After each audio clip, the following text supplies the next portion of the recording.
sol se apagó, cayó el Salvador del mundo. Su cuerpo en la cruz, su sangre derramó, el peso del pecado sobre él.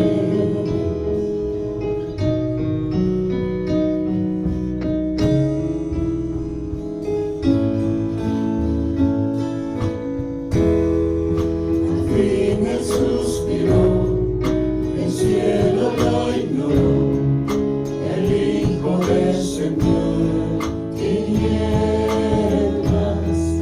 la guerra en el Seol, la muerte derrotó, el infierno fue al fin vencido. La tierra retumbó, la piedra él quitó, su amor perfecto siempre vencerá. El Rey resucitó, la muerte derrotó, ganando la victoria. Por siempre a él la gloria es, por siempre exaltado es, por siempre es digno. El vivo está, el vivo está.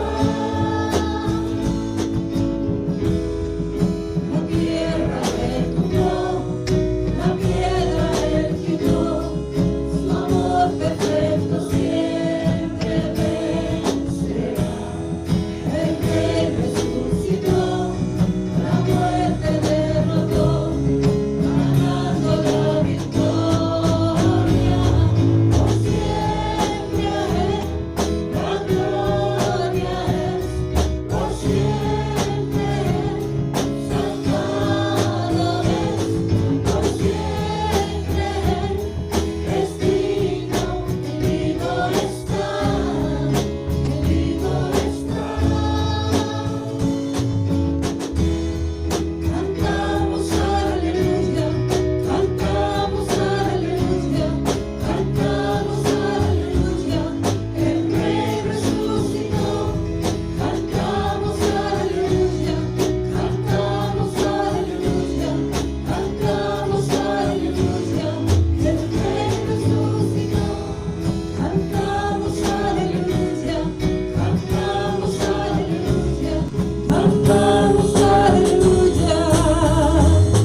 Por siempre a él la gloria es, por siempre exaltado es, por siempre es digno. El vivo está, el vivo está. Por siempre a él la gloria es, por siempre exaltado es, por siempre es digno.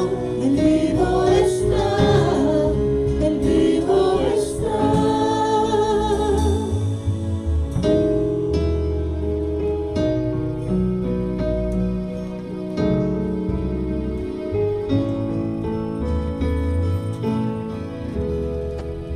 Gloria a Dios.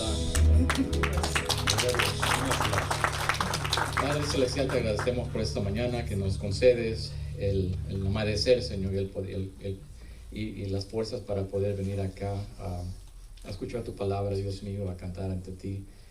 Gracias, Señor, por ese privilegio que nos das, y también te agradecemos por el sacrificio inmenso que hiciste en aquella cruz para llevar nuestras cargas y nuestros pecados. En esta mañana queremos entregar todo a ti y que la gloria y la honra sea para ti. Te pedimos que seas tú guiando este servicio, tocando los corazones, y que abras nuestros oídos espirituales para entender y escuchar tu palabra. Gracias, Señor, en el nombre de Jesús. Amén.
minutos para saludarnos unos con otros.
Bueno, si pudiéramos tomar asiento, le voy a agradecer mucho. Vamos a continuar con el servicio y obviamente esta es la parte que a muchos de ustedes no les gusta, de seguro, ¿verdad? Algunos comerciales, anuncios y todo.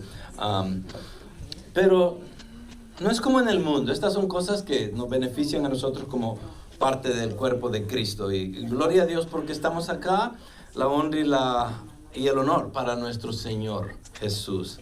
A Él venimos a adorar, a Él venimos a exaltar y todo el honor y la gloria para Él en esta mañana. Nuevamente, gracias por visitarnos, gracias por estar acá con nosotros. Como pueden ver, vamos a participar de la Santa Cena en este día y como iglesia nosotros siempre hemos hecho esto, de dedicarle todo el servicio a la Santa Cena. Tratamos de explicar lo mejor posible el propósito de la Cena del Señor, cómo nos afecta a nosotros, ya sea positivo o negativamente, porque puede tener de las dos. Y quiénes deberían de participar. Ya de antemano les voy a decir esto acá para que cuando entremos al servicio ya están sabidos de esto, ¿verdad? El objetivo es de que es una cena, como iglesia la hacemos una cena abierta. ¿En qué sentido? Abierta en que si ustedes no son miembros de esta iglesia, o si no se consideran miembros de esta iglesia, digamos, porque aquí hay muchos que son miembros y nunca hemos hecho ningún papeleo para poderlos decirles que ya son miembros, no les dimos un certificado. Nuestra iglesia es así, y yo creo que nos ayuda a mantener un poco el legalismo fuera de nosotros, y queremos mantenerlo así, ¿no? Pero por otro lado es bueno saber quiénes son miembros de la iglesia. Pero si no son miembros y están acá ahora y quieren participar de la Cena del Señor, ustedes tienen la libertad de hacerlo, nosotros no restringimos a nadie. La única restricción que hay para la Cena del Señor la pone el mismo Señor en su palabra. No el pastor, no la iglesia, es el Señor, o Pablo en este caso cuando habla en 1 Corintios 11, él nos da la forma en cómo quiénes y quiénes no deberían de participar de la Cena del Señor. Y vamos a entrar en esos detalles una vez que entremos en el mensaje. Pero para dejarlo abierto nuevamente, todos pueden participar. Obviamente cada uno de ustedes tiene que examinarse a sí mismo y vamos a también a tocar ese punto para saber cómo se puede hacer, quiénes deberían y quiénes no deberían de participar en la Cena del Señor. Fuera de eso, vamos a decir, quiero dejarles otras cositas que tenemos pendientes para esta semana que viene. Prime Timers, Potluck, lo anuncié la semana pasada y el objetivo principal por lo cual lo traigo nuevamente es por el hecho de que, como los que son de casa, conocen al Pastor Josh. Pastor Josh va a ir a pastorear una iglesia, ya la está pastoreando en el norte de California. Y este mes va a ser su último tiempo acá con nosotros, después de haber servido por, creo que unos 15, 18 años más o menos. No tengo el año completo, pero ha estado un buen tiempo él con nosotros, lo hemos aprendido a querer. Hemos aprendido a querer a su familia y queremos despedirlo dignamente y queremos estar ahí este martes 18 de abril en el Salón A para aquellos que quieran venir y ser parte. Perdón, lo vamos a hacer acá en el Salón B, se me había olvidado decirles. Así es que va a ser este martes 18 de abril, aquí los espero para aquellos que quieran venirle a decir el último adiós a Pastor Josh. No que se va a desaparecer, ¿verdad? Me imagino que de repente va a venir por acá, pero ya no va a estar con nosotros en el trabajo de la iglesia acá. Grace Resource, tenemos este ministerio del 21 de abril, que sería el viernes de 4 a 7. Necesitamos personas que pudieran colaborar con comida, otros que pudieran colaborar con ir a servir allá y otros que pudieran estar allí ministrándole a las personas que llegan a pedir comida a este centro de ayuda que está en Lancaster. Así que si alguno de ustedes tiene el deseo, por favor apúntense, pregunten, llamen a la iglesia, involúcrense, es lo que les puedo decir. Para eso estamos acá, para trabajar juntos como iglesia. El Papi Festival viene ya, es este fin de semana que viene, del 21 al 23, y andamos buscando personas que se apunten para trabajar ahí. Y aun cuando si los espacios están llenos, lo cual lo dudo, pero si estuvieran llenos, no importa, vayan, colaboren, lleguen, porque esta es una oportunidad de practicar el evangelismo. Muchos de ustedes tienen miedo a hacerlo y no se sientan mal por eso, ¿no? Pero es un ministerio que cada uno deberíamos de hacerlo. Conocemos Mateo 28 y lo que el Señor nos deja dicho es de que vayamos y hagamos discípulos. ¿A quiénes? A las naciones. Enseñándoles ¿qué? Todo lo que Él nos ha enseñado. Entonces, ¿cómo vamos a hacer eso? Y a veces no tenemos la capacidad, a veces sentimos de que no podemos hacerlo, pero estas son oportunidades únicas porque no lo hacen solo. Hay otras personas con ustedes ahí y si pudieran hacerlo sería excelente. ¿Por qué? Porque en este desierto en el cual vivimos, yo creo que el porcentaje mayor de la población es de habla hispana. Entonces, mucha gente hispana pasa por ahí. Por un lado. Por otro lado, quiero que entiendan eso también. Faith Community Church es la única iglesia que está ahí en el Poppy Festival. Ninguna otra iglesia tiene, al menos que ahora me vayan a sorprender, y hay algunas ahí, pero en todos estos años que nosotros hemos trabajado en este desierto, es la única iglesia que pone su mesita para estar alcanzando personas para Cristo. Entonces es una oportunidad que presentamos nosotros como iglesia para que ustedes también como congregantes puedan participar y trabajar en el evangelismo o practicarlo, si lo pudiéramos decir de esa manera. Así que no se les olvide. Y para los que son nuevos acá en el Valle y tal vez nunca han ido al Poppy Festival, vayan porque se pueden divertir. Es un lugar muy, muy sano, muy bonito. Pero sobre todo me gustaría que obraran con nosotros y que nos ayudaran a trabajar en el ministerio para poder llevar la palabra a las personas que lo necesitan. Intercambio de ropa el sábado 29 de abril. Vamos a tener esto acá enfrente de la iglesia, de las 10 de la mañana a las 2 de la tarde, ahí en el césped. Por favor, si alguno de ustedes está interesado en participar, rápidamente empiecen a ver cómo le van a hacer ahí, ¿verdad? Eso es todo lo que tengo para ustedes ahorita. Primera de Pedro 2:24, hermano Esteban, por favor, si hace la oración, pero quiero leer eso primero. Él mismo llevó nuestros pecados en su cuerpo sobre la cruz a fin de que muramos al pecado y vivamos a la justicia, porque por sus heridas fuisteis sanados. Es obvio, hemos venido predicando mensajes acerca de la muerte y resurrección de nuestro Señor en las últimas 2 semanas. Y ahora, gracias al Señor que nos da la oportunidad y privilegio también para poder participar de la Santa Cena, esto es una palabra de que obviamente nos toca, nos llena y deberíamos de meditar en ella. Le voy a pedir al hermano entonces Esteban de que venga y ore por las peticiones que tenemos acá. Y después rápidamente vamos a pasar a un video y después la última etapa del alabanza. 1, 2, 3, probando, gloria a Dios, gloria a Dios. Buenos días, tengan cada uno de ustedes. Es un privilegio poder dirigirnos al Padre en oración para petición. Así que le voy a pedir que me acompañe. Es importante, si su nombre está aquí, que bueno, pero también, si no está, es mucho mejor.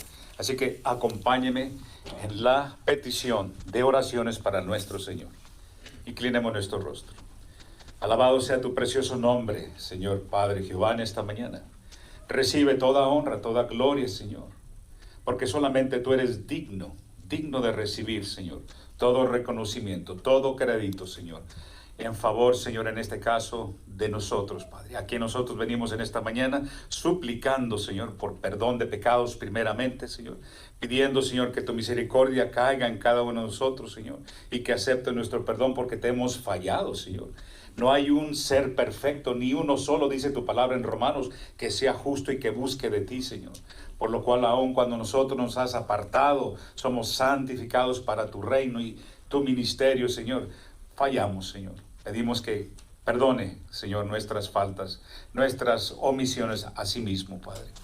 Oramos en esta mañana, Señor, apelando a tu hermoso amor, a tu gran misericordia, Señor, por necesidades, Padre, que tú ya conoces de antemano. Tú las has permitido hasta cierto punto, Señor, para que exaltemos tu precioso nombre. En primer lugar, Señor, queremos interceder por Natalie Lewis por sanidad, por Leticia Rodríguez, fortaleza por cáncer, por la hermana Teresita Castellón, salud y fortaleza. Teresita Hernández, salud y fortaleza en su vida espiritual y física también, Señor, así como también para Rosalina Barba, que se encuentra aquí. Pedimos que continúes con ella, Señor, que ella pueda ver la gran mano sanadora en ella, Señor, y que también ella pueda reaccionar y responder de acuerdo al favor que tú le das. Eugenia Contreras, mamá de Yesenia, pedimos por su salud espiritual primeramente y física segundamente, Padre. Juan Castañeda, salvación y salud. Marcia Wilson y Edna Wilson y Bernadette Moore, por salud, Señor. Sé con cada una de estas personas aquí en el boletín. Oramos, Señor, para que tú, Señor, puedas sanarle. Sabemos que en el caminar de la vida hay dolor, hay ansiedades, hay temores, escaseces, Padre. Aún odio por tu palabra. Oramos en esta mañana, Señor, para que tu misericordia sea a favor de estas peticiones. Orando también, Señor, por aquellos hermanos en el mundo que son perseguidos ya, aún mismo, en la tierra santa en Israel, por ese nombre bendito que es Jesús. Ayuda a cada hermano en Cristo, allá en el Medio Oriente, en la Tierra Santa, Señora, que tu nombre prevalezca independientemente, Señor, de las circunstancias políticas y militares que se presentan en Israel. Hay hermanos ya en la cárcel, Señor, pero sabemos que esto va a continuar día a día. Sé con ellos, sus familias, y que tu nombre prevalezca por siempre, Señor.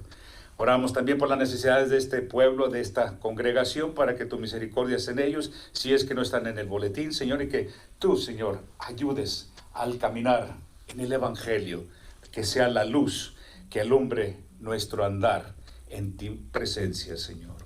Gracias te damos, Señor, nuevamente. Apelamos a ese gran amor, a esa misericordia, Señor, por tu pueblo. Te pedimos todo esto en el bendito nombre de nuestro Señor Jesucristo. Amén y amén.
Bueno, le voy a pedir a los hermanos de la música que por favor pasen para poder terminar el tiempo de la alabanza y la adoración.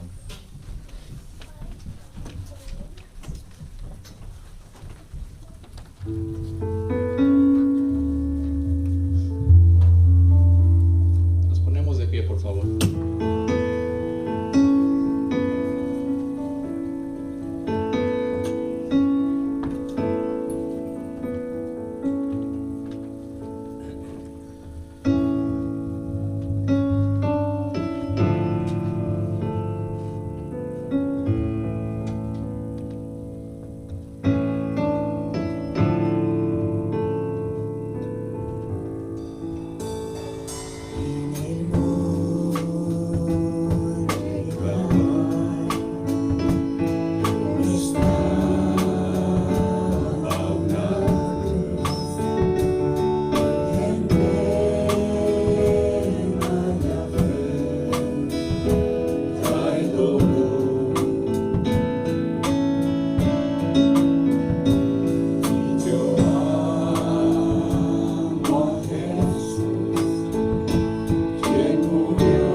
pisoteó. Llegaste tú y fue por mí. En la cruz moriste por amor. No bastó dolor y humillación como flor que alguien pisoteó. Llegaste tú y fue por mí. En la cruz moriste por amor. No bastó dolor y humillación como flor que alguien pisoteó. Llegaste tú y fue por mí, por amor.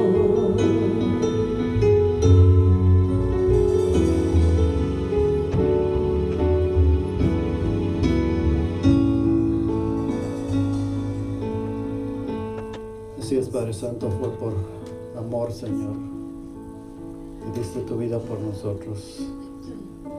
Gracias, Padre. Queremos recordar ese día, Señor,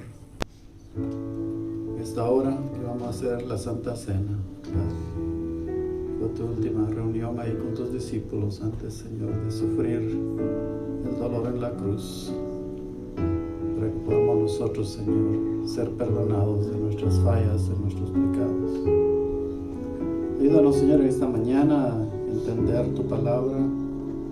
Ayúdanos, Señor, a entender el significado de la Santa Cena, del vino, del pan. Señor, te pedimos que tú examines nuestro corazón en este día y que, Señor, si no estamos preparados para recibir, Señor, la Santa Cena, que tu Padre Santo nos examines y que podamos venir delante de ti y pedirte perdón por cualquier ofensa, Señor, que hemos hecho delante de ti. Así, Señor, debemos de ser partícipes, Padre Santo, y no dejar que las cosas se queden por mucho tiempo, Señor, sin ser restablecidas. Abre nuestro corazón, límpianos, Señor, de todo mal, y que tu amor y tu misericordia sea con nosotros todo el tiempo. Ponemos en tus manos, Señor, a nuestro pastor que trae tu palabra, que, Señor, tú puedas hablarnos a través de él y que, Señor, tu palabra quede en nosotros. Gracias, Padre, te adoramos, te alabamos. En el nombre de Cristo Jesús oramos. Amén.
Bueno, definitivamente Él ha resucitado y es la resurrección la que separa el cristianismo de cualquier otra religión del mundo. Buda todavía está enterrado, Mohammed todavía está enterrado y todos aquellos que se han hecho acreedores de cualquier religión murieron y no van a resucitar hasta que el Señor los resucite, ya sea para bien o para mal. Pero lo que separa la cristianidad es el hecho de que Jesús resucitó y dice la palabra que Él es las primicias de todos aquellos que van a seguir resucitando, y queremos ser nosotros parte de la primera resurrección. Tenemos la primera resurrección y la segunda resurrección. La segunda resurrección tiene que ver con todos aquellos que nunca aceptaron a Jesús como Rey y Salvador de su vida. Entonces la resurrección para nosotros debería de tener un significado muy, pero muy especial. La cena del Señor tiene que ver con ese sacrificio vivo, con ese nuevo pacto que Jesús, y solo Jesús, podía venir y impartir en nosotros.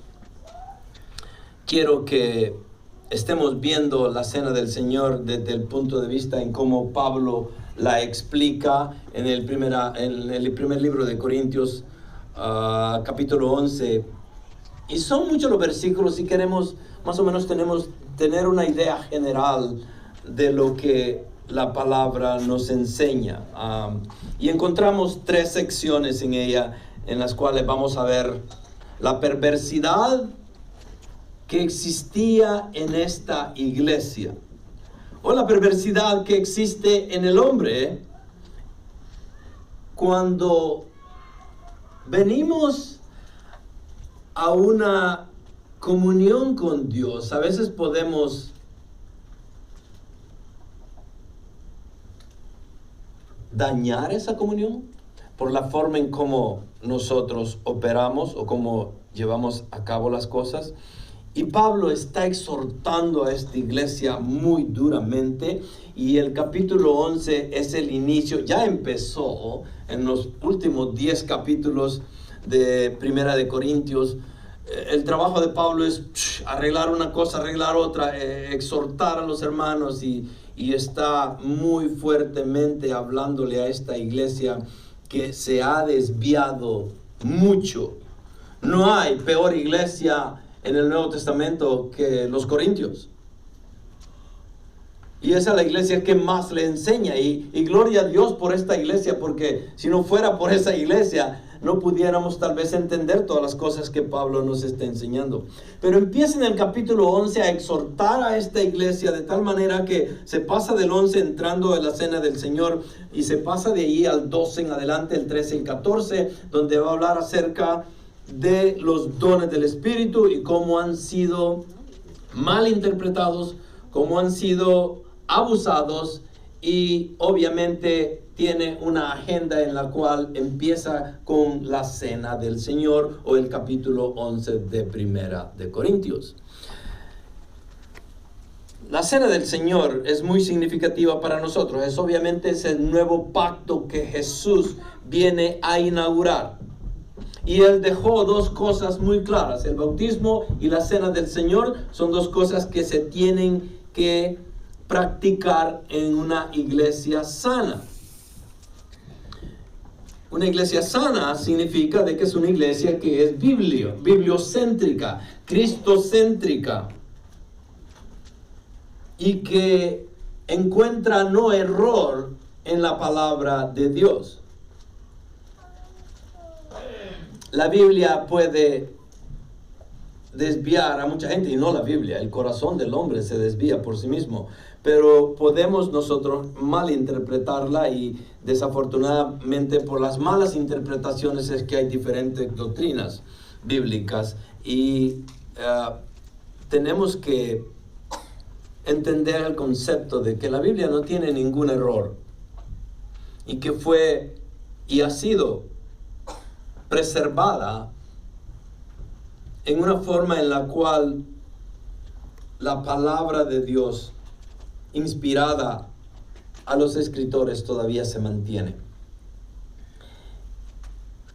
A través de la historia hemos encontrado muchas personas con poder, políticamente hablando, que quisieron destruir la Biblia. Desafortunadamente no lo pueden hacer y nunca lo van a hacer, porque la Biblia primeramente es la palabra de Dios y Él es el que la conserva, Él es el que la preserva y Él la va a mantener hasta cuando Él desee. ¿Y cuándo va a ser eso? Por siempre, porque la palabra es eterna, para empezar. Entonces vamos a entrar a entender un poco acerca de lo que Pablo está explicándole a esta iglesia.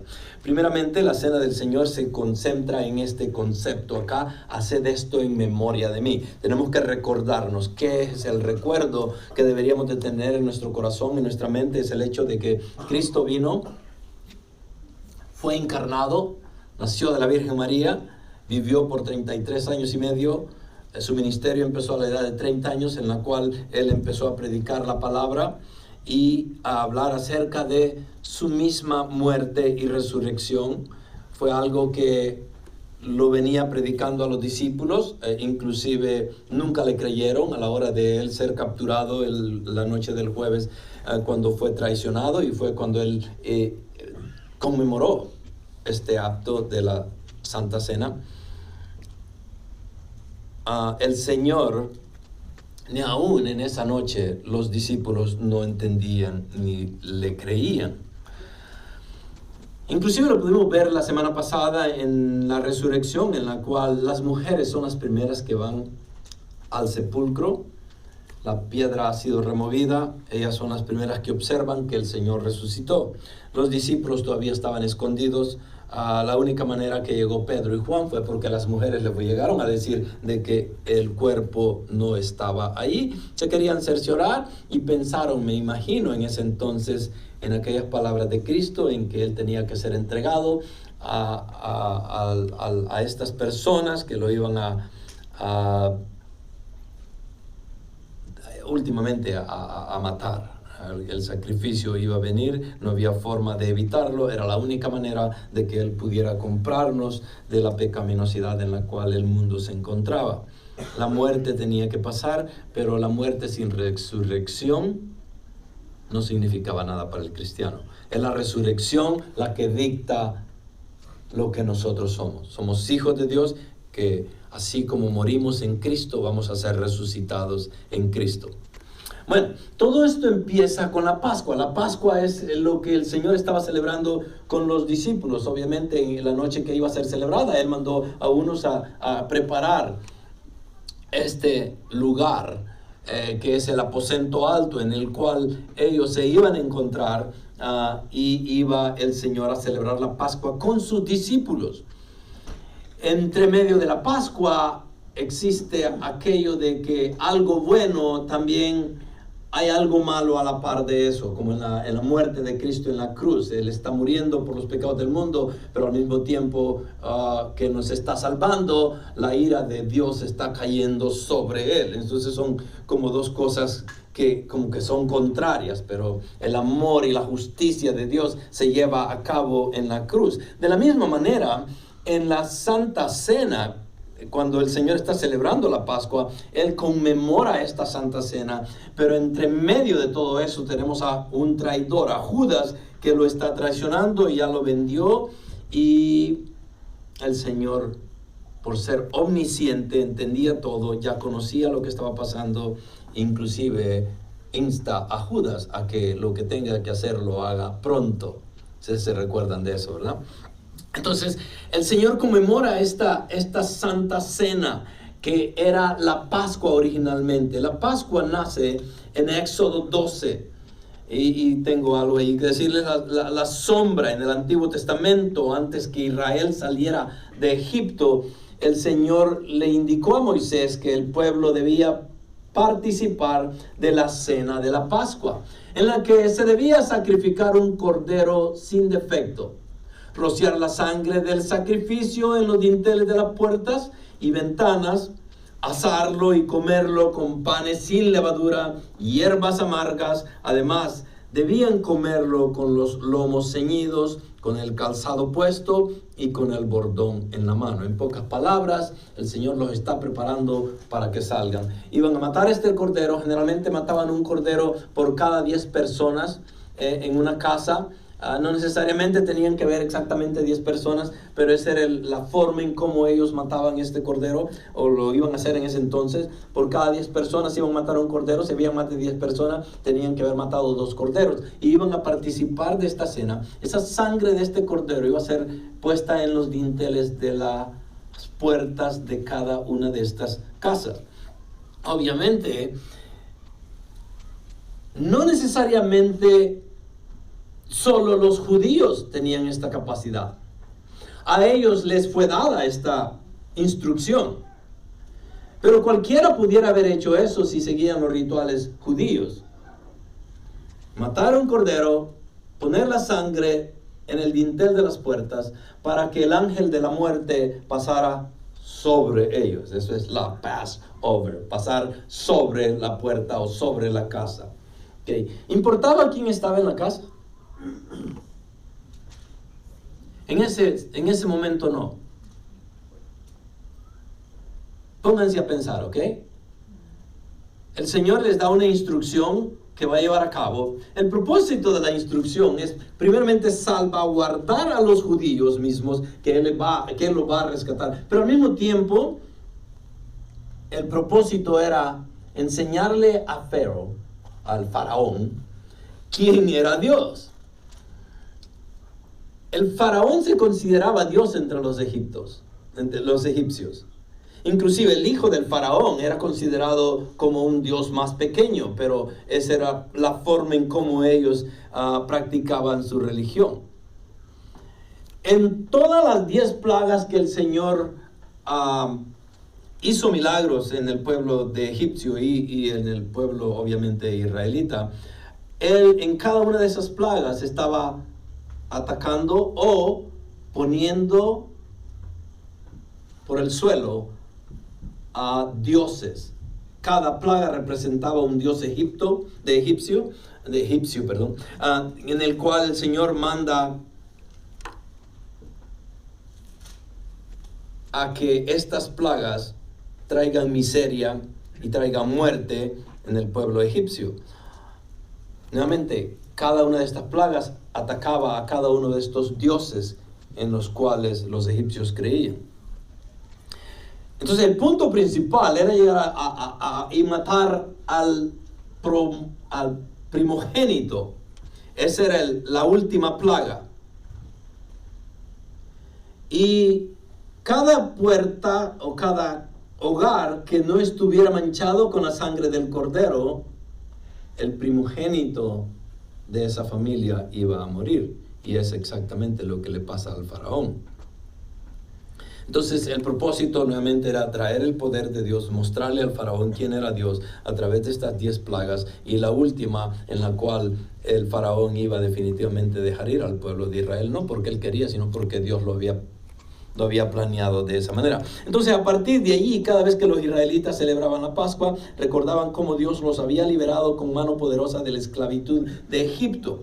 Entonces cuando el Señor Jesús mueve a estos discípulos a que preparen el aposento alto para poder celebrar la Pascua con ellos, tenemos que entender que eso lo hacían cada año los judíos. Recordar ese momento en el cual Moisés, utilizado por Dios, saca al pueblo de Israel de la esclavitud en Egipto.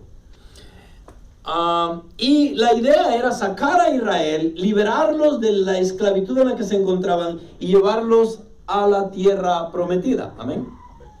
Que sería la tierra de Canaán. Entonces él venía como un libertador, como una persona que los iba a rescatar de su esclavitud. De la misma manera que nosotros éramos esclavos de la muerte, éramos esclavos de Satanás antes de conocer a Cristo. Nosotros pertenecíamos al diablo.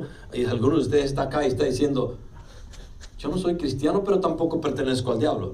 Desafortunadamente sí. La Biblia lo dice, no lo digo yo.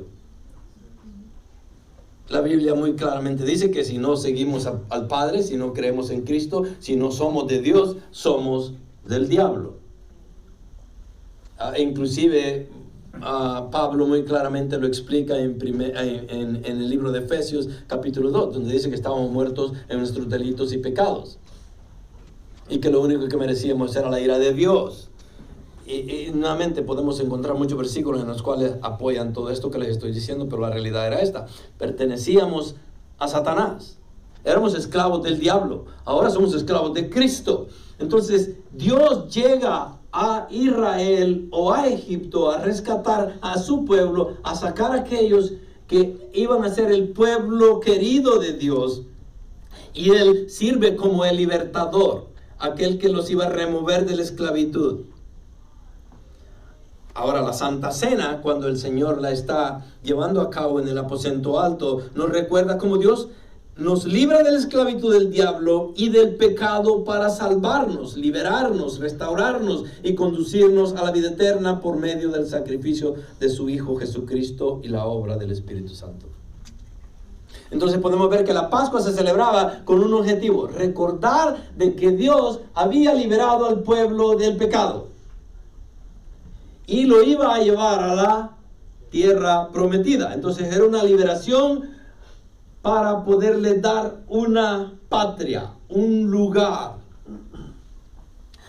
Desafortunadamente para el pueblo israelita no había una salvación. Había libertad de la esclavitud, pero no había una salvación segura.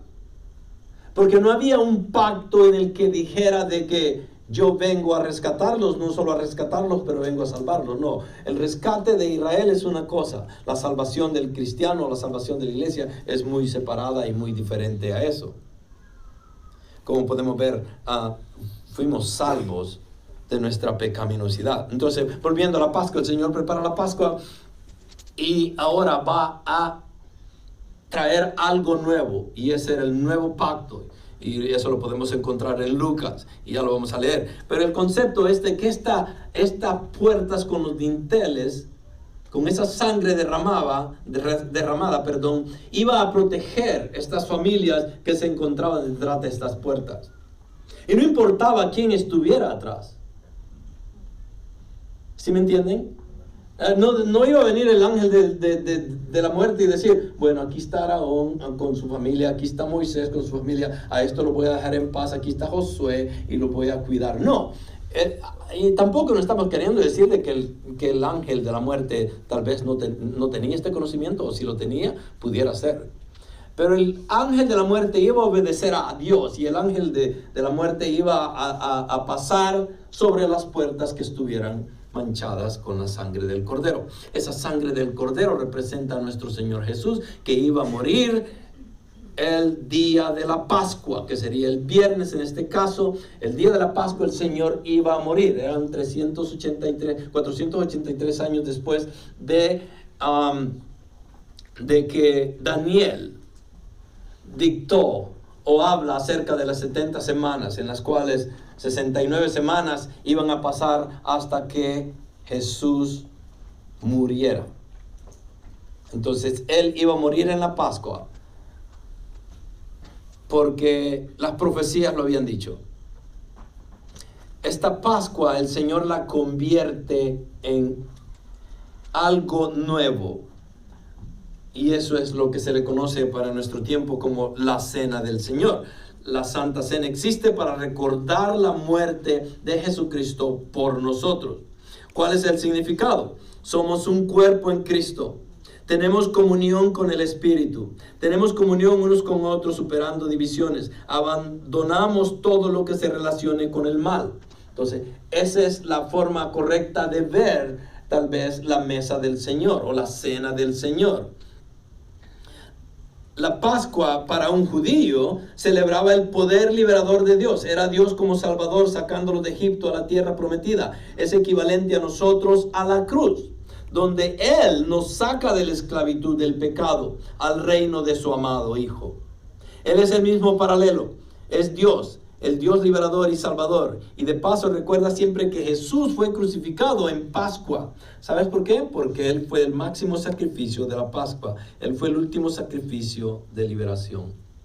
Nadie más podía hacer lo que Jesucristo vino a hacer.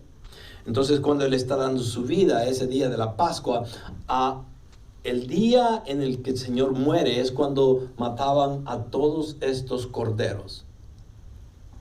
Y eran miles y miles de corderos que eran degollados.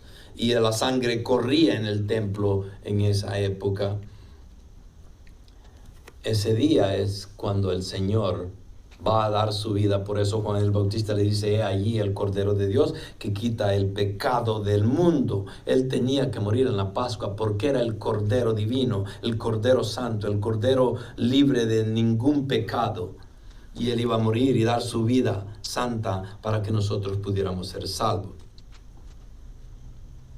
Entonces, esta iglesia primitiva que el Señor deposita en las manos de los discípulos para que sea creada, le había dado un concepto al Señor para que siguiera. Y ese era de que estas 4 dimensiones de la vida de la iglesia primitiva eran enseñar, ministrar, tener comunión con el Señor vivo, que había muerto por ellos, y orar. Estas son las 4 cosas que los apóstoles hacían: enseñar, ministrar, comulgar y orar por los demás.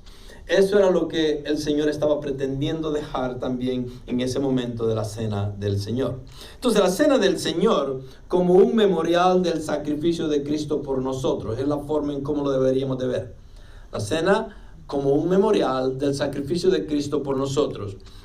Pablo corrige a los corintios en 3 áreas para la comunión correcta en la iglesia de Cristo. Y iba él a empezar con el problema identificado. Empieza desde el versículo 17 del capítulo 11 y vamos a leerlo rápidamente. No me voy a enfocar en ir palabra por palabra, pasaje por pasaje, porque quiero que entendamos el contexto de todo lo que Pablo nos está dejando acá. Pablo corrige a los corintios en 3 áreas para la comunión correcta en la iglesia de Cristo. Primero identifica el problema, primero ve la necesidad de corregir, de exhortar a los corintios porque habían pervertido la cena del Señor. Y leamos y entendamos un poco el por qué fue que había sido pervertida la cena del Señor. En el capítulo 11 de 1 Corintios, del 17 al 22, leemos lo siguiente. Y si tienen su Biblia, obviamente me pueden seguir por ahí. Pero al daros estas instrucciones, no os alabo. Ya empezamos mal con Pablo. Entonces, porque está hablando muy claramente, son instrucciones. Los voy a instruir, los voy a exhortar y no los vengo a alabar. Porque no os congregáis para lo bueno, sino para lo malo. Ahora, ¿a qué se refería Pablo con todo esto? Obviamente, como les dije, una vez que el Señor muere y la iglesia es implantada por los discípulos, Pedro predica su primer mensaje en Hechos 2 y 3,000 personas son convertidas.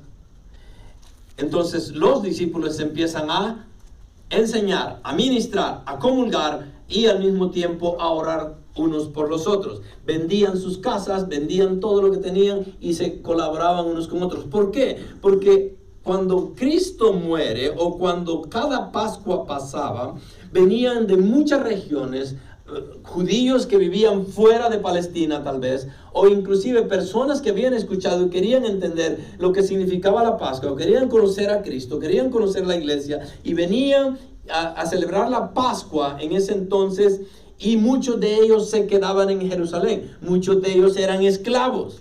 Entonces teníamos una iglesia muy, muy diversificada, en la cual habían ricos, habían pobres, habían esclavos inclusive, ya lo dije. Entonces, también el pueblo no cristiano, o los gentiles, pudiéramos decirle así de esta manera, de ese entonces, ellos tenían sus propios ritos, sus propias forma de celebrar lo que fuera. En el caso de la religiosidad para ellos, existía en el cual habían implementado algo en sus reuniones, y esto era una cena comunitaria. Esta cena comunitaria la habían adquirido como tradición los cristianos primeros, y llegaban a sus casas y tenían esta comunión, como un potluck.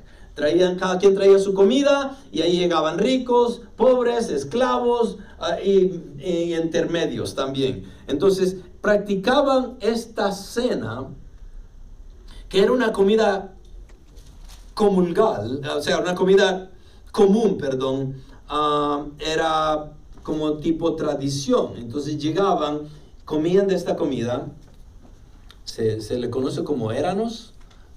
¿Verdad que sí? Éranos era el nombre que se le daba a esta comida en particular. Entonces se reunían. Y nuevamente esta no era originaria de los cristianos que acababan de crear esta iglesia, sino que era algo que el mundo incrédulo hacía también. Pero incorporaron esta cena, que era la cena éranos, que servía para poder convivir, y no tenía nada de malo. Es como cuando nosotros tenemos una reunión acá y les decimos a ustedes que traigan comida, y cada quien trae un poquito y todos comemos y todos disfrutamos, ¿no?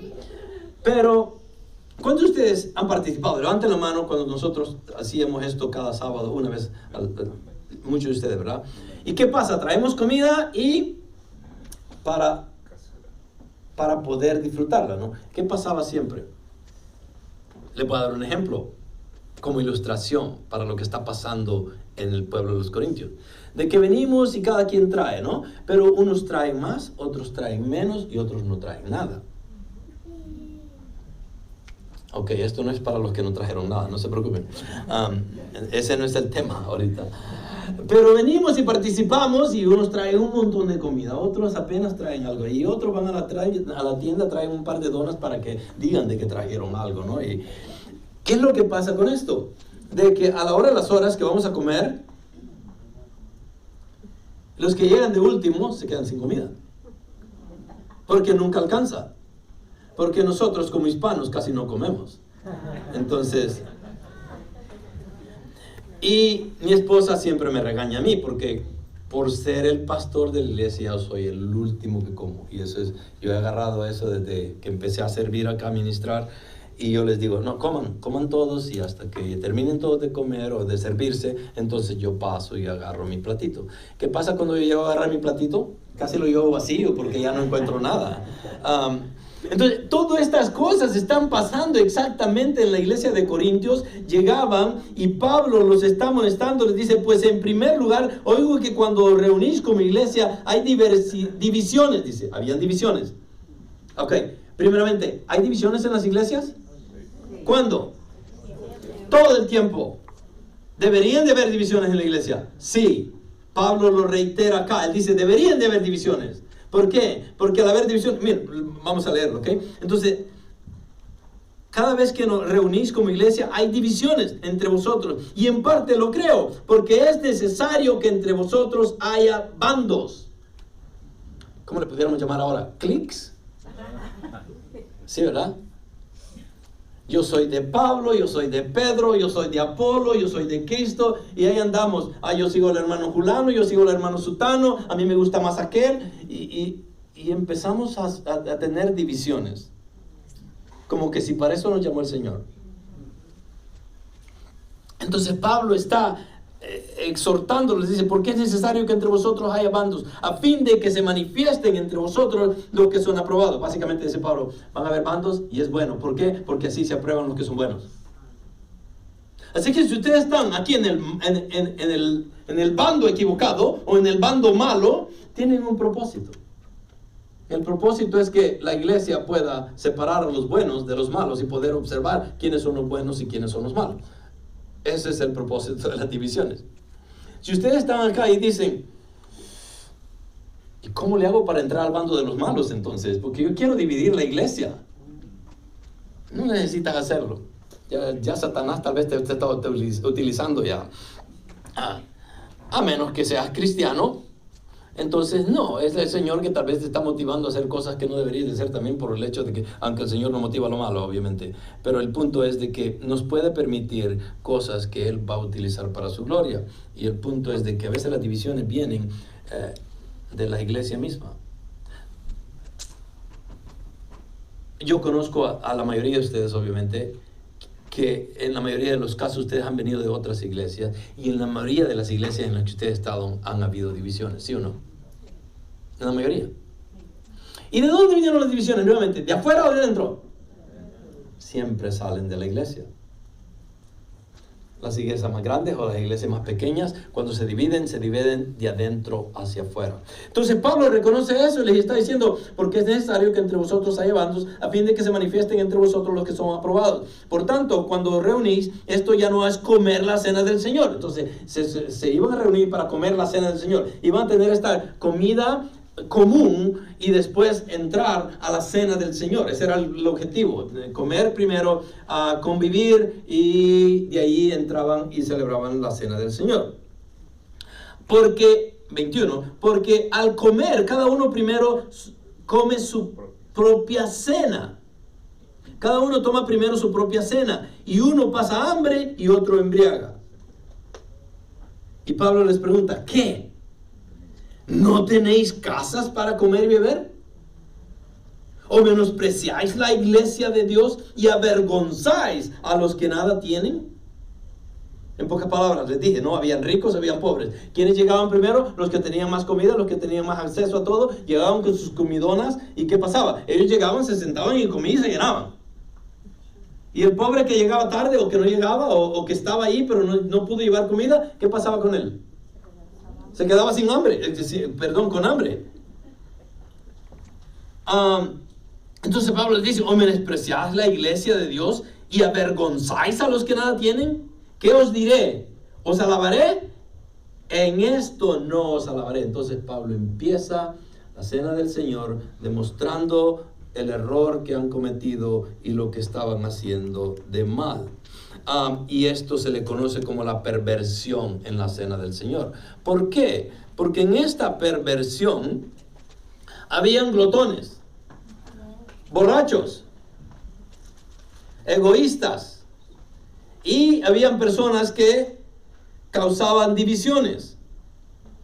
Entonces todo esto estaba pervirtiendo la cena del Señor, y Pablo está apuntándoles y diciéndolo, esto no es la iglesia. La iglesia no es para eso, aun cuando el Señor puede rescatarnos de ahí. Entonces lo que molestaba a Pablo era que la comida ágape, que así se le conocía, esta comida comunal, esta comida común, se le conocía como comida ágape, ya no se caracterizaba por el amor. Entonces ágape obviamente significa amor. Esta era la comida del amor, la que practicaban primero, llegaban y comían, pero de amor no tenía nada, porque habían egoístas, habían borrachos, habían glotones y de todo. Entonces ya no se caracterizaba por el amor entre los creyentes, sino por la satisfacción egoísta e indulgente de sus deseos. Entonces, había egoísmo, glotonería y borrachera. La iglesia era un lugar donde, quizás el único lugar, donde los ricos y los pobres deberían poder comunicarse juntos. Entonces, ese era el concepto de la iglesia, que deberían estar juntos, unidos, no discriminación. Ustedes se han de preguntar, claro, la discriminación ya no existe, pastor. ¿Hay discriminación? ¿A dónde llevamos la discriminación? En el corazón. Inclusive aquí hay discriminación. ¿Quieren que se lo diga? No. No, ustedes ya saben.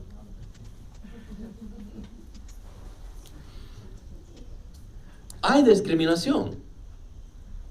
Muchos de ustedes, hay familias que nunca la van a visitar, ni se les cruza por la mente visitarla. Porque dicen, no, ahí yo no voy. No, a esta hermanita yo no la veo. Pero ese es el concepto de la iglesia. Eso es lo que Cristo nos llamó, a juzgar a los demás y ser discriminativos con los demás. Por ejemplo, los que tienen más no quieren juntarse con los que tienen menos. Es de discriminación. Y esa discriminación no está basada en color de piel. No, está en el corazón del hombre. Entonces la iglesia debería ser un lugar donde los ricos y los pobres deberían amarse unos a otros. Jesús dejó esto claro. Los apóstoles lo dejaron claro. Se convirtió en el patrón de la nueva iglesia al compartir todas las cosas en común. Y la iglesia, de hecho, 2 lo hacía todo eso. Oraban unos por los otros, se servían unos con los otros, le daban al pobre. Nadie se moría de hambre en ese entonces. Pero la iglesia de Corintios está siendo corrompida de adentro hacia afuera. Y habían divisiones. No se no se entendían unos a los otros. En 1 Corintios 1:10, miren cómo empieza Pablo también. Dice, os ruego, hermanos, por el nombre de nuestro Señor Jesucristo, que todos os pongáis de acuerdo y que no haya divisiones entre vosotros, sino que estéis enteramente unidos en un mismo sentir y en un mismo parecer. Ese era lo ideal de la iglesia, que estuviéramos en el mismo sentir todos para poder participar de la cena del Señor. Entonces había diferencias de opiniones, obviamente siempre las ha habido y siempre las van a ver. El problema es de que esas opiniones nos dividan y nos ponga en enemistad con otro. O sea que podemos muy claramente opinar diferente en algo, pero no debería de ponernos en enemistad con otra persona. Entonces esas diferencias de opinión en el versículo 19 sobre todo, sirven para aclarar las cosas. O sea que traían un beneficio las diferencias de opinión. Muestran que quizás lo que se dice es verdad, solo en parte. ¿Por qué? Porque Pablo dice de que no sé si creerlo todo, dice básicamente en el versículo 19. O sea que he escuchado, pero pudieran estar exagerando, dice, las opiniones que le llegaron. Pero estas opiniones muestran quizás lo que se dice, que lo que se dice es verdad, o tal vez solo en parte. Pero también permite buscar juntos la voluntad divina, cuando las diferencias de opiniones son buenas. También llevarán a conocer quién es y qué es un buen cristiano. Entonces, tener diferentes opiniones es beneficioso si lo sabemos utilizar. Lucas 17, 1, 2, miren lo que dice Lucas. Y Jesús dijo a sus discípulos, es inevitable que vengan tropiezos. ¿Ok? Es inevitable que vengan tropiezos. ¿Ok? ¿Cuántos de ustedes han tenido tropiezos ya? Si no creen, las escrituras pudieran decir, no, yo casi no, pastor. O no son cristianos, pero el cristiano va a tener tropiezos. Todo el tiempo van a haber tropiezos. Pero dice Lucas acá, Jesús mismo le dice a los discípulos, es inevitable que vengan tropiezos, pero ay de aquel por quien vienen. Mejor le sería si se le colgara una piedra de molino al cuello y fuera arrojado al mar, que hacer tropezar a uno de estos pequeños, hablando de los niños. Pero el tropiezo no solamente le llegaba a los niños, podía ser para los adultos también. Entonces Jesús es un personaje, nuestro Dios, Rey y Salvador, ¿verdad? Pero es un personaje que no tenía pelos en la lengua. Y la palabra la deja tan clara. Imagínense lo que dice el Señor. Si alguien sirve de tropiezo a otro cristiano, mejor le sería a esa persona que le amarraran una piedra de molino en el cuello y lo tiraran al mar. ¿Cuántos de ustedes han visto una piedra de molino?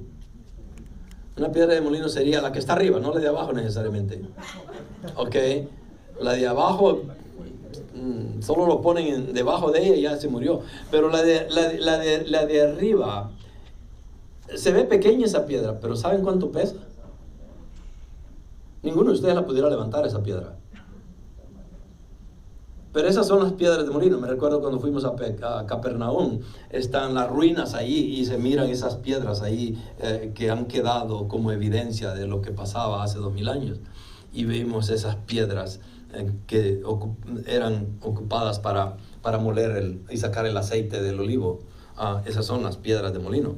Imagínense amarrarle una de esas a alguien solo porque no se porta bien, ¿verdad? Entonces, pero el punto que en estos versículos es ver la perversidad del hombre, cómo habían destruido esa comunión que debería ser sana, perfecta en la iglesia, que debería pasar y que debería que haber no discriminación, amor. La comida ágape o la comida de amor debería de servir para que todos comieran, todos estuvieran en paz. Al contrario, se había deteriorado todo eso. Entonces Pablo los amonesta y les dice, en esto no los alabo. Y les habla muy fuerte. Esa fue la primera parte.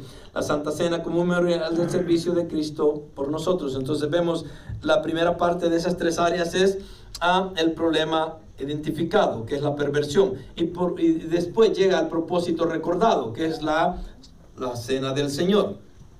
El propósito recordado, obviamente, tenemos que recordar primeramente cómo empieza todo esto, y Lucas 22 nos da un poquito más de enseñanza sobre esto. Cuando era la hora, Lucas 22 del 14 al 20, cuando era la hora, se sentó a la mesa y con él los apóstoles. Están en el aposento alto. El aposento alto estaba cerca del templo. Ustedes podían caminar del templo de allí. Estaba también cerca de la casa de Caifás y de estos sacerdotes de ese tiempo. Entonces, cuando era la hora, se sentó a la mesa y con él los apóstoles y les dijo: cuánto he deseado comer con vosotros esta Pascua antes que padezca. Imagínense, ya les está diciendo: porque os digo que no la comeré más hasta que se cumpla en el reino de Dios. Entonces, esta cena del Señor es escatológica en el sentido que está anunciando la segunda venida de Cristo también. Y habiendo tomado la copa, dio gracias y dijo: tomad esto y repartidlo entre vosotros, porque os digo que no beberé más del fruto de la vid hasta que el reino de Dios venga. Entonces el Señor tomó la última copa, la tomó en esa Pascua, en esa celebración de la Pascua, que al mismo tiempo introducía el nuevo pacto, y esa tercera copa, que era la tercera copa que él iba a tomar. Habían 4 copas en la Pascua judía. La tercera copa era la que Jesús iba a agarrar para representar su muerte. Él la iba a tomar. Entonces dice que esa copa que representaba el fruto de la vid, no la iba a tomar más hasta que regresara de nuevo. Y tomó el pan y dio gracias y lo partió y lo dio, diciendo: este es mi cuerpo que por vosotros es dado, haced esto en memoria de mí.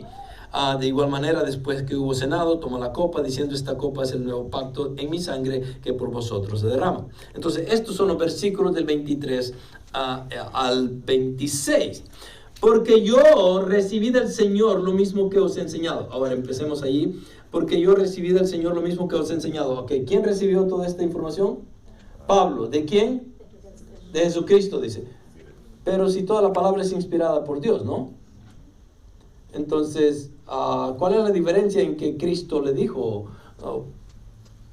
que no era el Espíritu Santo el que estaba instruyendo a los escritores para que dejaran la palabra tal como debería ser? Sí, es el Espíritu Santo. El Señor, a través del Espíritu Santo, inspira a los autores bíblicos para que escriban lo que Él quería que se quedara ahí.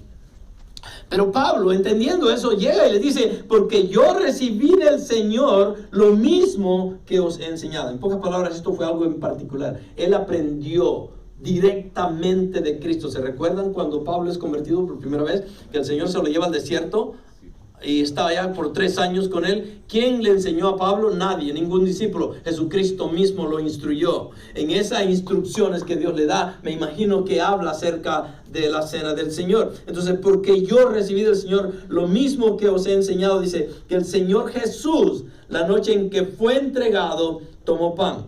Entonces, y aquí llegamos a un punto de esta cena del Señor tan importante, de que Pablo, en la primera sección, ¿cuál era el punto?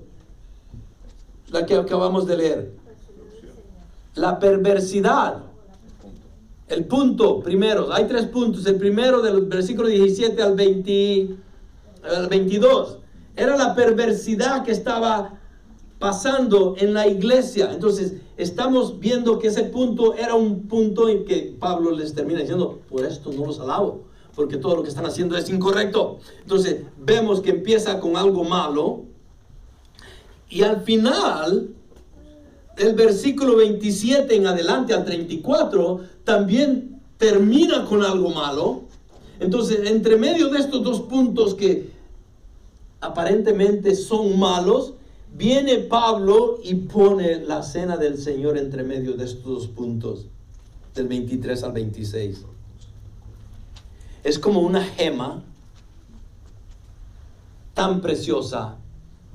O imagínense ustedes un diamante en un basurero. Y es exactamente lo que Pablo hace eso. Pone este diamante precioso que es la cena del Señor en medio de estas 2 exhortaciones muy fuertes que trae para la iglesia de Corintios, que también es para nosotros. Pero esta gema, que es la cena del Señor, también tiene su lado negativo. Porque ¿qué es lo que pasa en la cena del Señor? Porque yo recibí del Señor lo mismo que os he enseñado, que el Señor Jesús, la noche que fue entregado. ¿Eso es bueno o eso es malo? Es malo. ¿Por qué el Señor tenía que arruinar la Santa Cena con recordarnos de que esa fue la noche que alguien me traicionó? Lo hace para entender el corazón humano, primeramente. Segundo, lo hace porque obviamente Él es omnisciente, Él entendía todo, Él conocía todo. Pero a través de la historia bíblica encontramos estos conceptos que como que son contrarios, ¿no? Y el ejemplo que les di al principio, por ejemplo, la crucifixión de Cristo. El amor y la justicia en un mismo lugar. El amor de Cristo al morir por nosotros, pero la ira de Dios y la justicia de Dios sobre Él, porque era la única manera. Dos cosas opuestas, pero que tienen que ser entrelazadas para poder llevar a cabo la voluntad del Padre.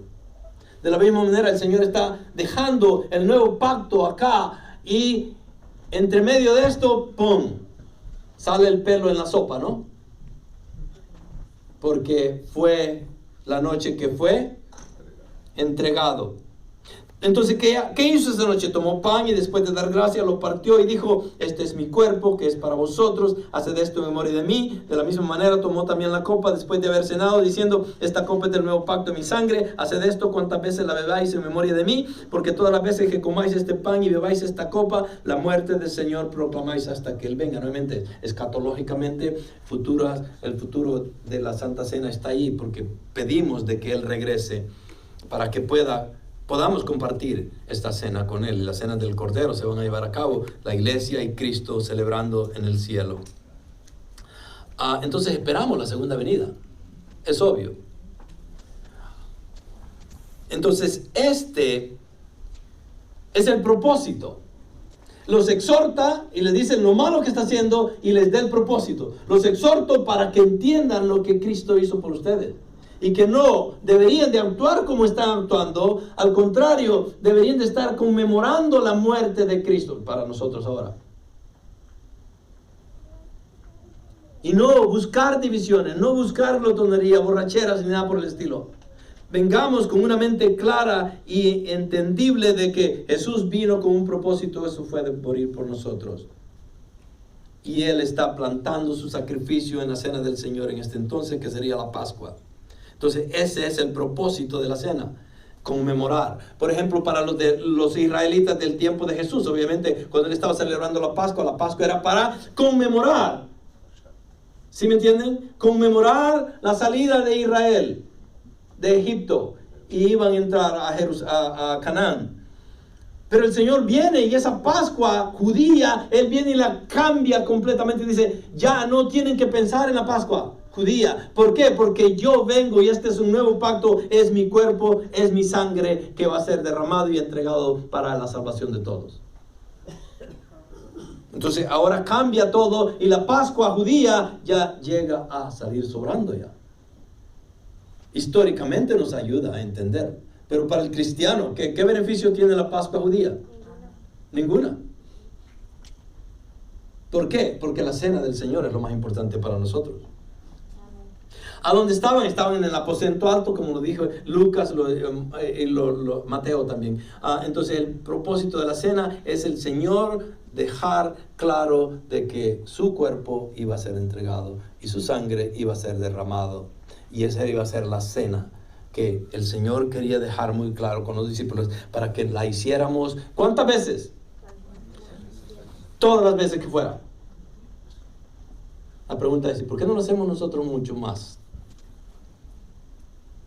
¿Okay? La realidad es esta, de que ¿quién les evita a ustedes de que participen de la cena del Señor más de lo que nosotros ofrecemos acá como iglesia?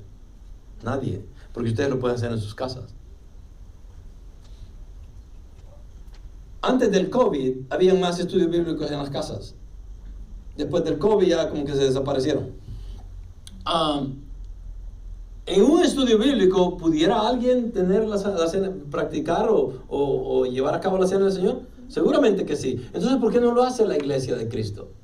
A veces dicen, ay, yo no sé si la iglesia a la que yo voy es buena porque allí solo 4 veces tienen Santa Cena y las 4 veces es mi cumpleaños, así que no voy. O se murió el gato, no voy. Se murió mi abuelita y ya no fui. Así que ya no participo de nada porque solo 4 veces la ofrecen. Esa no es ninguna excusa. Podemos participar si en realidad fuéramos sabios, divinamente hablando, ¿ok? Y entendemos el concepto y decimos, ok, el pastor, la iglesia donde vamos 4 veces a la semana, 4 veces al año, perdón. Una cada 3 meses. ¿Eso es malo o eso es bueno? Todo depende. Hay iglesias que lo hacen todos los meses. ¿Malo o bueno? No sé. Hay iglesias que lo hacen todas las semanas. ¿Malo o bueno? Ustedes dictan. Si ustedes han estado en una iglesia, díganme si fue bueno o fue malo. Yo no sé. Yo nunca he estado en una iglesia donde lo hacían cada semana. Excepto cuando estaba en el catolicismo. ¿Por qué? Porque cada misa, la Eucaristía. No hay misa sin Eucaristía. No existe el servicio católico sin el vino y el pan.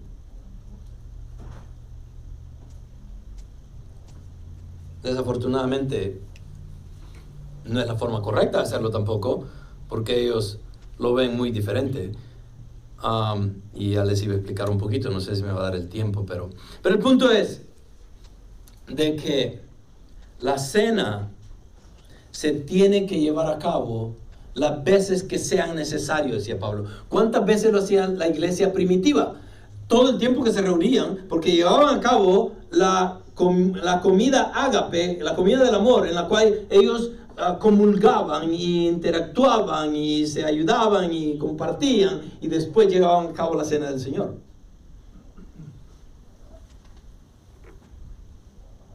Porque, primeramente, no, esto quiero que lo entiendan bien. A veces dicen, no, pues, que es que solo en la iglesia, porque aquellos que dicen que están pensando ahorita cuando yo les dije, si ustedes tienen estudio bíblico, ¿por qué no lo hacen en su casa? Muchos dirían, a veces la ignorancia de nosotros que no entendemos, decimos, no, pero es que si no se hace en la iglesia, no se debería hacer en otro lugar.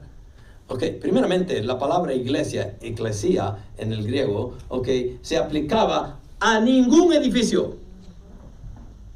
El nombre de iglesia no representaba un templo, un lugar. La iglesia era los cristianos nacidos de nuevo, arrepentidos por su pecado, que habían entregado su vida a Cristo, que habían sido bautizados. Eso era el verdadero cristiano, esa era la verdadera iglesia, y eso debería ser la verdadera iglesia hoy. No es Faith Community Church, no es Grace Chapel, no son los bautistas, los presbiterianos, no. La iglesia de Dios, la iglesia de Cristo es la persona que aceptó que es pecadora y que necesitaba arrepentirse ante Dios, pedir perdón y aceptar a Jesucristo como la única persona que lo puede rescatar y salvar de sus pecados, porque Él murió y resucitó por mis pecados y eso me da el privilegio de ser llamado hijo de Dios.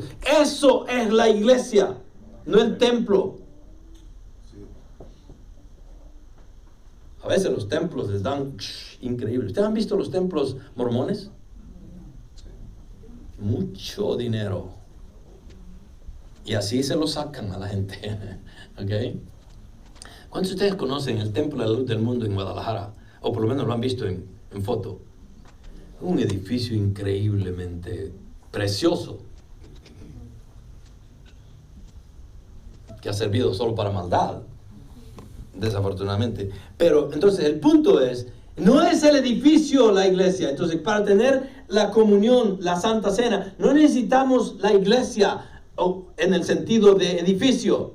No necesitamos un lugar, necesitamos la comunión entre hermanos. Eso es la iglesia de Cristo. Entonces, la cena se puede llevar a cabo ¿cuántas veces? Las veces que fuera necesario. ¿A dónde se reunían la iglesia primitiva? En las casas. No había iglesias. A la sinagoga no iban porque eran judíos y los iban a sacar de ahí. Aún así, Pablo era invitado de vez en cuando a las sinagogas y él predicaba el evangelio. Pero la iglesia en sí somos nosotros.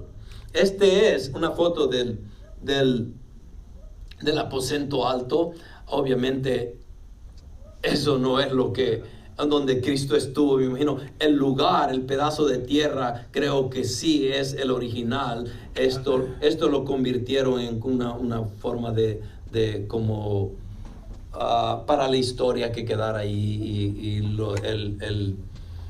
la iglesia bizantina fue la que creó este tipo de estructuras y lo dejaron ahí con ese objetivo de que llegara la gente y dijeron, ok, aquí estuvo, aquí es donde Jesús estuvo. Tal vez no necesariamente allí, pero ese es el lugar, el aposento alto.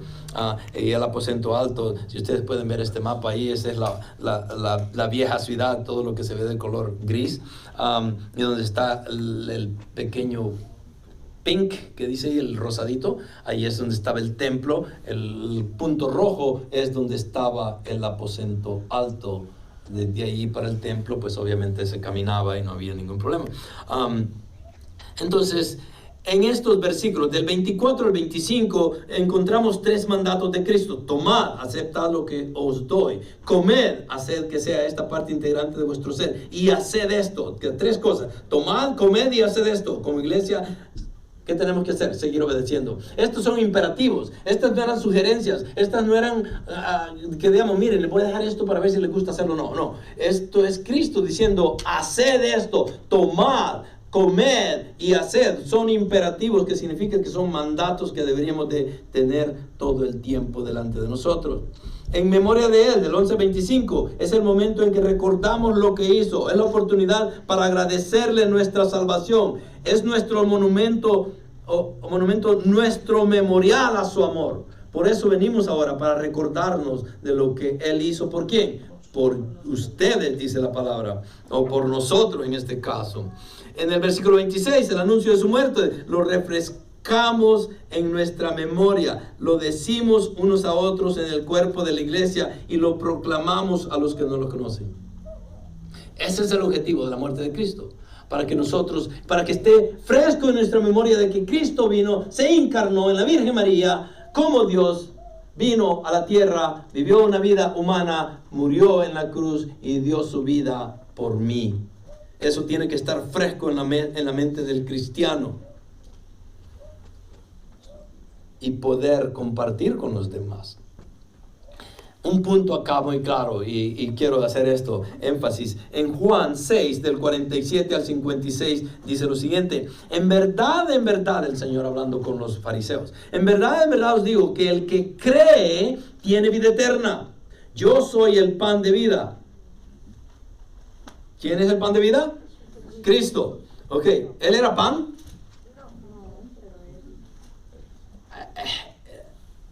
Literalmente hablando estoy haciendo aquí. ¿Él era el pan? No. Era una forma de expresar y decir, así como el pan que los israelitas recibieron en el desierto, el maná, así yo soy para ustedes, pero la diferencia entre el pan de Cristo es que el pan de vida, Él da vida eterna. El maná no los iba a salvar eternamente a los judíos. Pero miren lo que dice: vuestros padres comieron el maná en el desierto y murieron. Este es el pan, Él, que desciende del cielo. ¿Quién? Cristo. Para que el que coma de Él no muera. Ahora, esto es lo que ha hecho la Iglesia Católica, y ustedes lo saben. Todos venimos de allí. Bueno, muchos de ustedes no saben ni cómo lo hacen. Ustedes van a la Iglesia Católica cuando fueron, o si todavía van, y participan de la Eucaristía y ni saben lo que están haciendo. Pero ¿qué es lo que pasa? La Iglesia Católica agarró estos versículos de Juan y hace creer a la gente de que cuando comen la hostia están comiendo la carne de Cristo, y cuando toman el vino están tomando la sangre de Cristo. ¿Es cierto eso?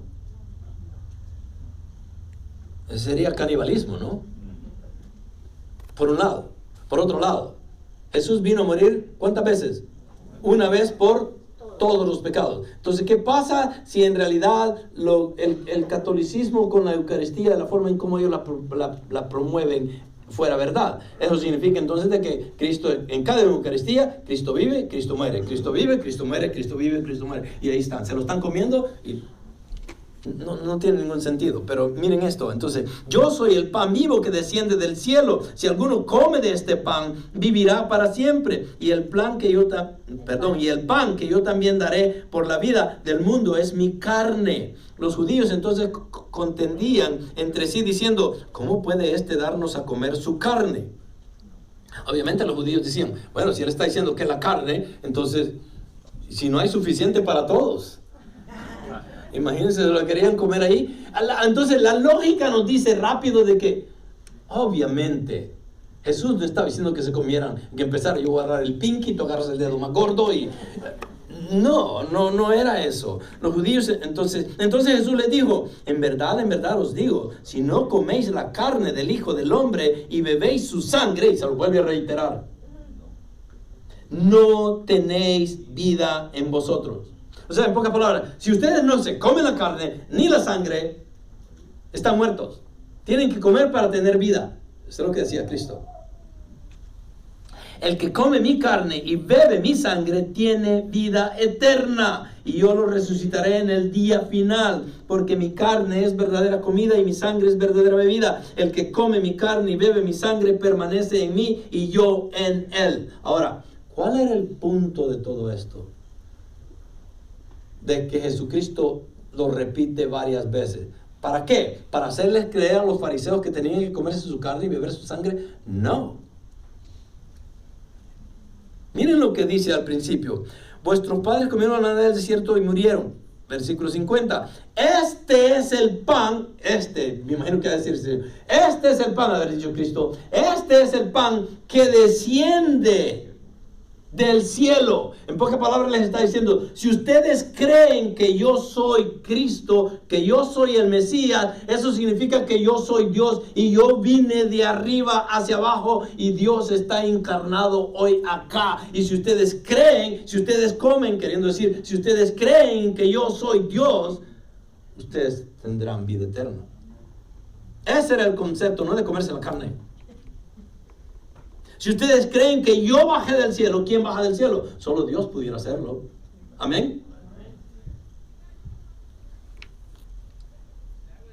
Entonces el que come mi carne y bebe mi sangre permanece en mí y yo en él.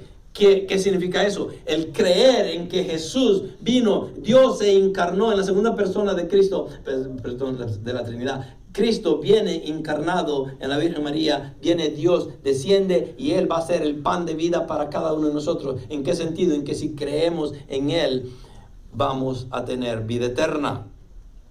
Juan es muy claro y estamos viendo el libro de Juan acá. Todo el libro de Juan es acerca de creer, creer y creer y creer. A través de todo el evangelio de Juan es el punto principal, es creer. No es comerse a Cristo, ni beber a Cristo. No, es creer. Entonces, este punto era mal entendido por los fariseos. Inclusive, y por eso es que la Iglesia Católica tomó estos versículos y los ha tomado literalmente, pretendiendo de que cada vez que comen la hostia están comiendo la carne de Cristo, y que cuando toman el jugo o el vino se están tomando la sangre de Cristo. Eso es herejía. Es imposible para empezar. Bueno, déjenme ponerles esto, ya se los había enseñado alguna vez, creo yo. Formas en cómo se interpretan los elementos de la cena del Señor. En la Iglesia Católica, Apostólica y Romana, el pan y el vino se cambian en cuerpo y sangre de Cristo en forma literal, que es lo que se le conoce como la transustanciación. Lutero, el reformador más grande, estaba equivocado también. ¿Qué dice él? La sustancia de Cristo estaba detrás del pan y vino llamándola consustanciación. ¿Por qué? Obviamente Lutero era católico y todavía él no llegó a entender todas esas cosas, y en su forma de creer él estaba cometiendo un error también. Juan Calvino, otro reformador grandísimo, la presencia espiritual de Jesús estaba en el pan y el vino. Eso es místico. El único que lo agarró bien fue Zwinglio. Dijo él que el pan y el vino son símbolos y su presencia espiritual está en el corazón de su pueblo. Ese es el sentido correcto de la Eucaristía. Entonces, comer la carne significa reconocer y apropiarse de que Cristo es Dios en carne humana. Beber la sangre es aceptar y reconocer, creer y apropiarse de su muerte sacrificial. Ese es el contexto de la cena del Señor. ¿Sí me entendieron? Lo veo con dudas. Ese es el punto. Comer de su carne es creer y saber y entender de que es Dios encarnado, que vino a morir por nosotros y la sangre de Él iba a ser derramada, y nosotros el creer en eso, porque ustedes se pueden arrepentir de todos sus pecados, pero si nunca creen en Jesús como su Rey y Salvador, ustedes van a morir en sus pecados. Jesús es el que salva. Jesús es el que murió por nuestros pecados, nadie más. Y para participar en la cena del Señor, el contexto claro acá, es una persona que haya entendido que es pecadora, que era esclava de Satanás, que se arrepintió de sus pecados, pidió perdón y aceptó a Jesús como Rey y Salvador de su vida, y que Él resucitó en el tercer día. Así como Él resucitó, nosotros vamos a resucitar con Él en gloria también. Si no creemos eso, no participen. ¿Por qué? Porque vamos a llegar al último punto y aquí se lo voy a explicar. El problema identificado, perversión, el propósito recordado, y por último, otra exhortación. La solución enfatizada en la preparación. Okay. Deberíamos de prepararnos de esta manera. Pablo dice, ustedes están fallando, están haciendo todo lo equivocado en la cena del amor y en la cena santa, y yo no los alabo. Cristo lo dejó muy claro, y les explica lo que tenemos que hacer. Y por último les dice, si quieren participar, esta es la forma en cómo se deberían de preparar. Y aquí viene. Cuidado, la cena del Señor podría dañar su salud, le puse eso ahí. Pero es cierto, si no la entendemos. ¿Ok? Participar indignamente va a traer ya sea enfermedad o muerte. Si ustedes están acá y participan de la cena del Señor indignamente, dos cosas pudieran pasar. O el Señor los enferma o se mueren, se los lleva. Si se los lleva, no se preocupen, van a estar en la presencia del Señor. Eso es bueno, ¿ok? Pero eso es solo para los cristianos, ¿ok? Si una persona que no sea cristiana y participa de esto, está llamando juicio sobre él mismo, y obviamente eso no va a ser muy bueno. Pero este es el concepto. Participar indignamente trae enfermedad o muerte. Leamos los versículos del 27 al 34. De manera que el que coma el pan o beba la copa del Señor indignamente será culpable del cuerpo y de la sangre del Señor. ¿Qué significa ser culpable?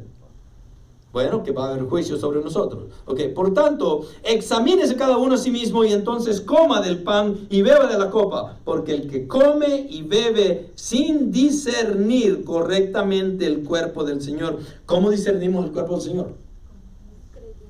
Creyendo, ya lo dijimos, ya lo explicamos, ¿no? Sabiendo de que Él es Dios encarnado y que Él es el que vino del cielo y Él es el que va a morir para salvar mis pecados. Entonces, el que no discierne eso correctamente, el cuerpo del Señor, come y bebe juicio para sí. Por esta razón, versículo 30, hay muchos débiles y enfermos entre vosotros, y muchos duermen. Pero si no nos juzgáramos a nosotros mismos, no seríamos juzgados. Pero cuando somos juzgados, el Señor nos disciplina para que no seamos condenados con el mundo. Ok, nuevamente, cristianos, vienen, participan de la cena del Señor, tienen que ser dignos. ¿Cómo? Hay que preparar nuestro corazón. Y ya les voy a dar unas indicaciones ahí cómo pudiéramos hacerlo. Si no lo hacemos, vamos a ser juzgados. Pero no vamos a ser juzgados como el mundo. El mundo es el que no cree. El que no cree va a ser juzgado por Jesucristo mismo. Todos somos juzgados por Él. Pero el juicio del que estamos hablando es en que indignamente participa de la cena del Señor, va a traer juicio sobre nuestras vidas. Y dice que cuando somos juzgados, el Señor nos disciplina para que no seamos condenados con el mundo. ¿Cómo nos disciplina? Si llegamos a la cena del Señor, cristianos, y participamos indignamente, el Señor nos puede disciplinar muy duramente, al punto de que nos va a traer alguna enfermedad o nos lleva a la presencia del Señor antes del tiempo. ¿Sería antes del tiempo? No, porque es la voluntad de Dios y ya lo había dicho desde antes de la creación. Entonces, pero qué feo sería. ¿Cómo llegaste al cielo? Pues me castigó el Señor porque no estaba haciendo lo correcto. Eso no es un testimonio para andar contándolo ya, ¿verdad? Pero sí, como cristianos podemos ser disciplinados, y esa disciplina, cuando somos indignos en la participación de la cena del Señor, puede traernos enfermedad o muerte. Ese es el punto. Entonces, así que, hermanos míos, cuando os reunáis para comer, esperaos unos a otros. Si alguno tiene hambre, come en su casa, para que no os reunáis para juicio. Los demás asuntos los arreglaré cuando vaya.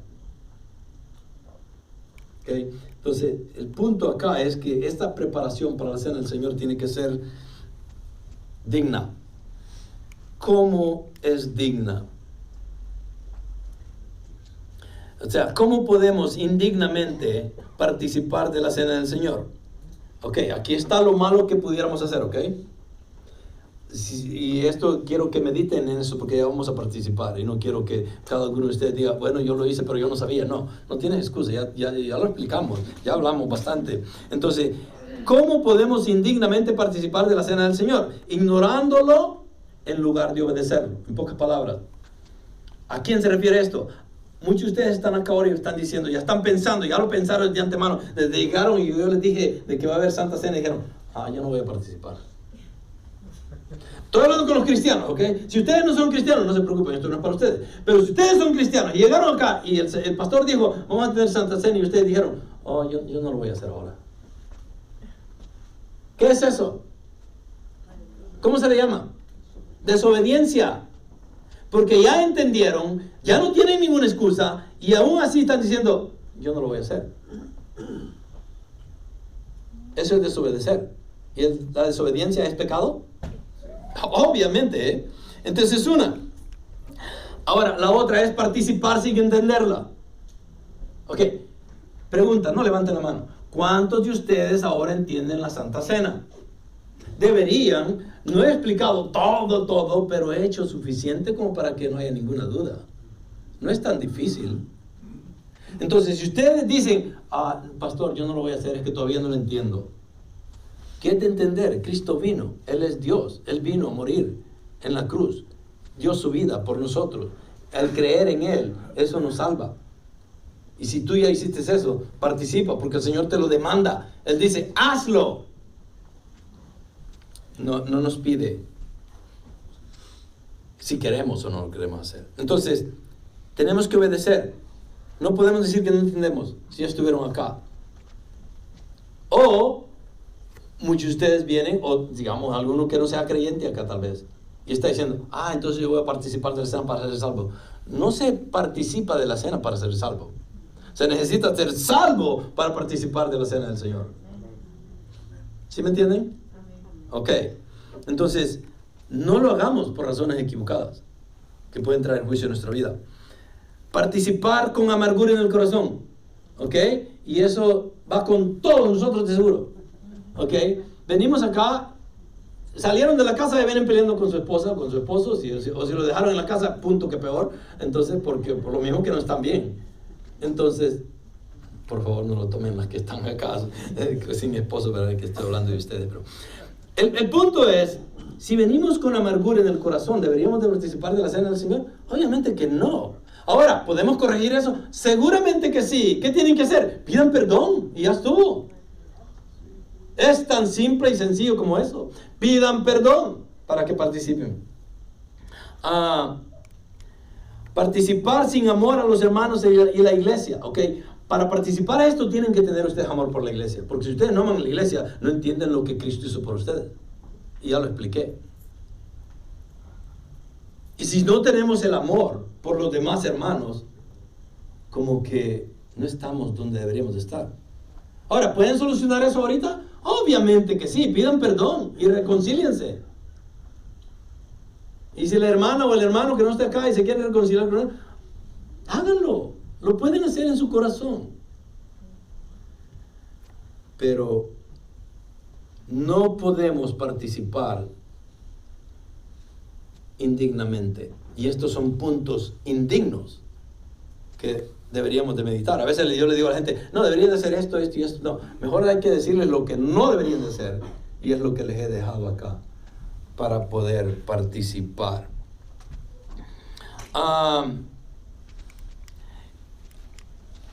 Romanos 10, 9, 10 y vamos a terminar pronto ya.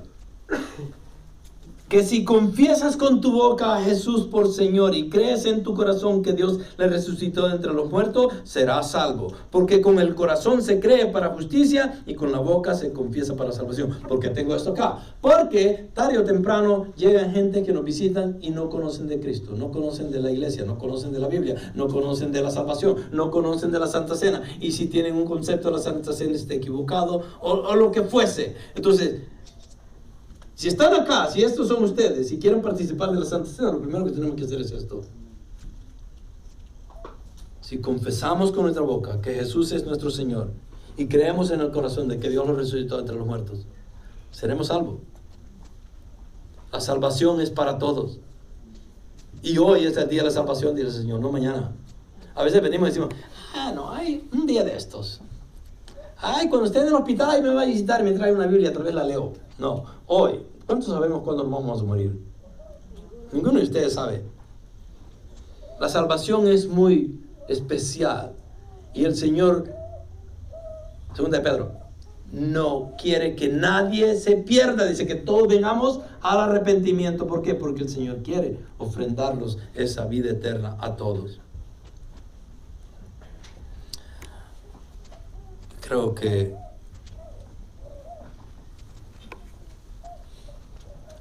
dos versículos más y los dejo ahí. Juan 11, 25, 26. Jesús le dijo, yo soy la resurrección y la vida. El que cree en mí, aunque muera, vivirá. Y todo el que vive y cree en mí, no morirá jamás. ¿Crees esto? Esto es lo que estamos hablando de primera, en el libro de Juan también. El creer es lo que nos salva. No es comer el cuerpo de Cristo. No, es creer en Él. Y por último, Mateo 11, 28, 29 dice, venid a mí todos los que estáis trabajados y cargados y yo os daré descansar. Llevad mi yugo sobre vosotros y aprended de mí, que soy manso y humilde de corazón, y hallaréis descanso para vuestras almas. ¿Para quién es esto? Para aquellos que están escuchando la palabra por primera vez tal vez. Y tienen sus cargas, vienen con estas pesadumbres y que no saben ni qué hacer del cristianismo. Han escuchado tantas veces de Cristo y nunca se han convertido. Y el Señor dice, venid a mí todos los que están trabajados y cargados, yo os haré descansar. Cristo nos da ese descanso divino que solo Él puede dar. Llevad mi yugo sobre vosotros, dice, y aprended de mí, que soy manso y humilde de corazón, y hallaréis descanso para vuestras almas. Y no solo descanso acá, pero descanso eterno. El infierno es real y a nadie se le desea que vaya ahí. Cristo es la solución para no ir ahí. Yo creo que hemos escuchado palabra para entender lo que tenemos que hacer. Pero con todo eso, vamos a entrar a la participación de la Cena del Señor. Y antes de eso, vamos a preparar el corazón ahí donde están. Quiero que oren conmigo. Señor, gracias, Padre, por tu misericordia, por tu palabra, por el entendimiento que dejas en cada uno de nosotros, Señor, en las razones lógicas, bíblicas y que deberíamos de utilizar para poder a participar de la Cena del Señor.